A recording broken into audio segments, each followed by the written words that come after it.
Good morning everybody.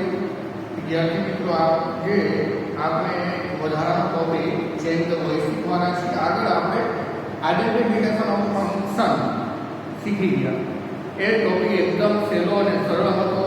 હવે વધારાનો એક ટોપિક આપણે ચેન્જ ધ વોઇસ શીખીએ છીએ કે જે આપણે આગળ 9મા ધોરણમાં 10મા ધોરણમાં ભણી ગયા છીએ, કે 11મા અને 12મા બંને ધોરણમાં ભણવાનું છે। તેમજ પ્રશ્નો 39 ની અંદર પૂછાય છે 4 માર્ક્સ। ચેન્જ ધ વોઇસનો એક પેરેગ્રાફ પૂછાય છે, એની જગ્યાએ બીજો પેરેગ્રાફ પૂછાય ચેન્જ ધ ટેન્સ। કાળ બધો અથવા ચેન્જ ધ જેન્ડર પૂછાય છે। એક વચનમાંથી બહુવચન પૂછાય છે। તો આપણે જોઈએ કે કઈ રીતે એક્ટિવમાંથી પેસિવમાં ફેરવું। તો આપણે જોઈએ કે વાક્યની જે મુખ્ય વાક્ય રચના છે એ મુખ્ય 3 ભાગમાં વહેંચાયેલી હોય છે: કર્તા, ક્રિયાપદ અને ખડ। આપણે એક સાથે પેલા તો ત્રણેય કાળના સાદા કાળના પેલા વાક્ય શીખી લઈએ। તો કે વાક્ય રચના જે છે પેલો છે વર્તમાન કાળ છે, ભૂતકાળ છે અને ભવિષ્યકાળ છે। વર્તમાન કાળની વાક્ય રચના જોઈએ તો વાક્યની શરૂઆતમાં કર્તા હોય છે, પછી ક્રિયાપદ મૂળરૂપ એસ અથવા ઈએસ વાળું અને ખડ। જ્યારે એમાં સાદા ભૂતકાળને એક્ટિવ વોઇસની વાક્ય રચના જોઈએ તો બંનેનો કરતા સેમ હોય છે। આયા ક્રિયાપદ મૂળરૂપ હોય છે, આયા ક્રિયાપદ ભૂતકાળરૂપ હોય છે અને કર્મ। સાદા ભવિષ્યકાળની વાત કરીએ તો એની સાથે સાથે આપણે મોડેલ ઓક્ઝિલરીનો પણ સાથે જ અભ્યાસ કરી લઈશું। તો કર્તા એટલે મોડેલ ઓક્ઝિલરીઝમાં shall, will, should, would, can, would, may, must, might અને ought નો સમાવેશ થાય છે। આ બધા મોડેલ ઓક્ઝિલરીઝ છે। આ મોડેલ ઓક્ઝિલરીઝનો બધાનો એક જ સરખું પેસિવ વોઇસ થાય છે।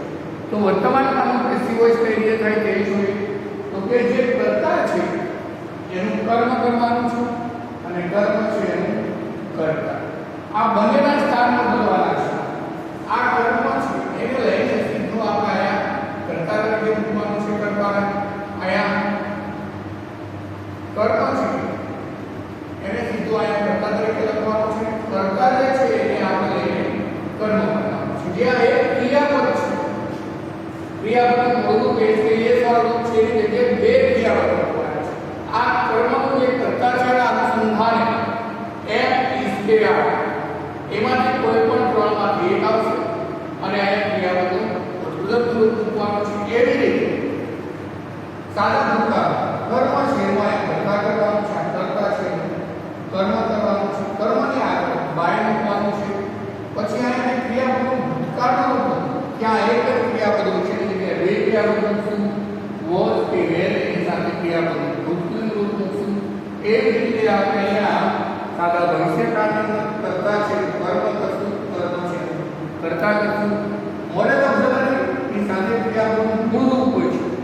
મોડેલ ઓક્ઝિલરીના રૂપમાં આપણે કોઈ ફેરફાર કરવાનો નથી। પછી આ વધારાનું પેસિવ વોઇસ કરશું એટલે બી મૂકશું અને બી1 છે એનું વિથ મૂકશું વધારાનું બાય। તો આપણે થોડાક ઉદાહરણ તો કે નંદિની રાઇટ્સ 11। તો આ જે નંદિની છે આ વાક્યમાં કર્તા આ જે છે એ ક્રિયાપદ છે અને આ જે છે એ કર્મ।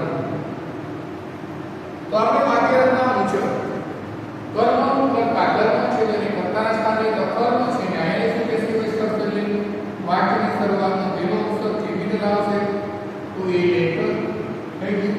પછી કર્મ કર્તા કર્તાને કર્મના સ્થાને મૂકશું અને એની આગળ બાય મૂકશું, બાય નંદિની।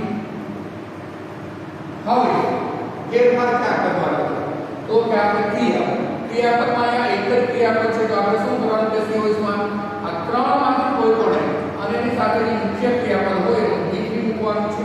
તો અહીંયા એક ત્રીજો એક વચન છે તેની સાથે આવશે ઇઝ રાઈટ એનું ભૂતકાળ થાય રોડ અને વિથ એટલે ભૂતકાળ રિટર્ન થાય તો આપણે અહીંયા રિટર્ન મૂકવાનું છે WRITTEN।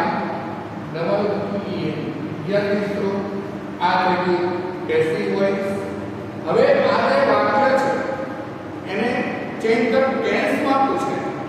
આપણે કઈ રીતે લખી શકીએ તો કે આ જે નંદિની રાઇડ છે લેટર તો અહીં ક્રિયાપદ બોલવું પડતું તો અહીં ક્રિયાપદ ભૂતકાળ આવે તો અહીં નંદિની રાઇડની જગ્યા આવશે ડોટ એલ ફરીથી આપણે પેસિવ વોઇસ કરીએ તો આપણા માટે આવે છે એ કર્તા છે આ છે એ ક્રિયાપદ છે અને આ જે વિભાગ છે એ કર્મ છે પણ પેસિવ વોઇસ કરી આવે પેસિવ વોઇસ જોઈએ તો જોઈએ અહીંયા પેસિવ વોઇસ ની અંદર જે કર્મ છે એનું કર્તા આ કર્મ છે એ કર્તાના સ્થાને લે તો અહીંયા ફરીથી આપણે એ લેટર પછી કર્તાના કર્મના સ્થાને લે તો અહીંયા શું આપણે આગળ સુભાઈ ને સુનંદી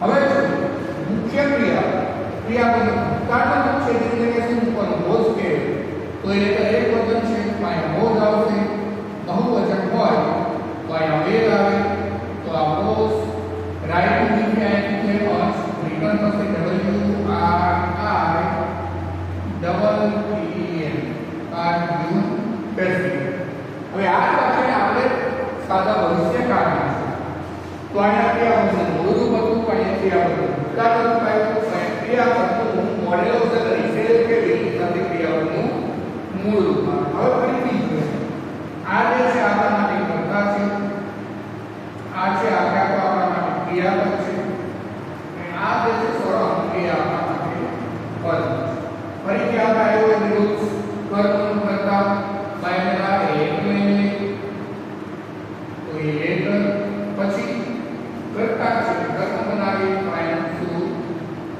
બાય અને આયા ટુ નથી હવે ક્રિયાપદ છે આ ક્રિયાપદના કાળના વર્ગીકરણ કરેલા મોડેલ પદ્ધતિ જે હોય એ જ રાખવાની છે વધારાનું પદ છાયા પેસિવ બનાવવા માટે બી સ્વયં અને રાઈટ પેસિવ બસે રીડ કરવું તો જો વિદ્યાર્થી મિત્રો એકદમ સરળ છે કે અઘરું નથી કોઈ તો હવે બીજું એવું એક ઉદાહરણ લઈ સાદા વર્તમાન કાળનું my father read the newspaper daily તો સાદા વર્તમાન કાળની અંદર જે સમયદર્શક શબ્દ છે એનું સ્થાન આપણે બદલવાનું નથી એ છેલ્લે આપેલું હતું છેલ્લે જ રાખશું અને વાક્યની શરૂઆતમાં આપેલું તો વાક્યની શરૂઆતમાં તો હવે આપણા માટે જોઈએ તો આટલો ભાગ છે કર્તા છે આ છે ક્રિયાપદ છે ને આટલું છે કર્મ છે પાંચ છે કર્મને આગળ લઈ આગળ આવશું ન્યૂઝપેપર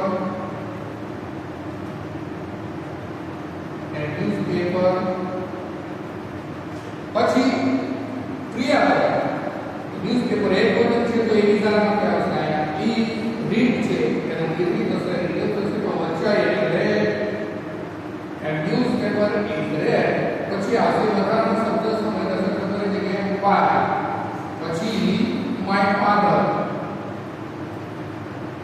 by my father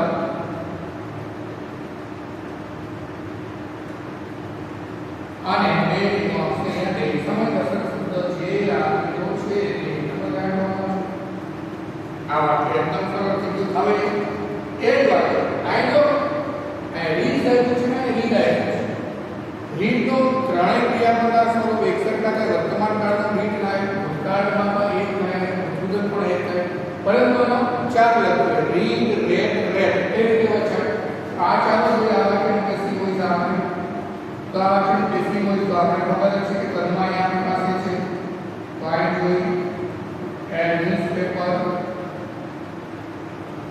હવે સાદો વર્તમાન કાળનો ઈ થયું ભૂતકાળમાં તો વોઝ કે વેર આવશે પાયા છે વોઝ પછી રીડ નું વિપરીત જ થાય રીડ પછી શું આપણે અહીંયા માય પછી આવશે માય ફાધર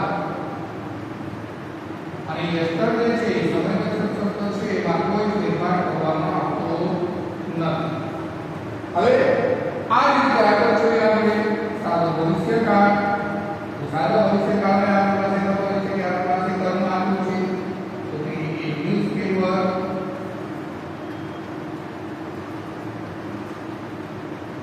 રીડ છે તો પેસિવ વોઇસ વચ્ચે બી મૂકવાનું તો બી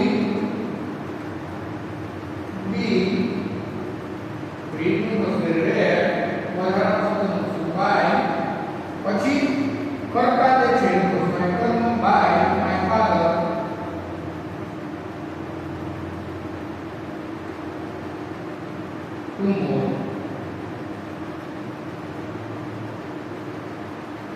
હવે વિદ્યાર્થી મિત્રો જુઓ કેવું સરળ અને સહેલું છે એન્થમેટિક બેસિક. જોઈએ આ છે કે પેન્સ પણ આમાં જોડાયેલું છે. આમાં માત્ર ફેરફાર ખાલી ક્રિયાપદમાં કરવાનો હોય છે. અને રાઈટ છે સાદા શબ્દમાં રોડ થઈ જાય, કાગળ વિશે આપણે રીલ રાઈટ થઈ જાય. પછી રીલ છે તો એ સાદા શબ્દમાં રેડ થાય અને અહીંયા વેલ એકદમ સહેલું ને સરળ છે વિદ્યાર્થી મિત્રો. આવા જ ઘણા વાક્યોની આપણે પ્રેક્ટિસ કરવાથી એક્ટિવ પેસિવ એકદમ સરળ લાગે છે. આવી રીતે આપણે આને ચાલુ વર્તમાન કાળ અને ચાલુ ભૂતકાળમાં અને ભવિષ્યકાળમાં પણ શીખશું. આ રીતે પૂર્ણ ભૂતકાળ, પૂર્ણ વર્તમાન કાળ, પૂર્ણ ભૂતકાળ અને પૂર્ણ ભવિષ્યકાળમાં પણ આપણે શીખશું. તો એક પછી એક આગળ આપણે આ કાળનું પેસિવ હોય શીખશું અને તેની વધારાની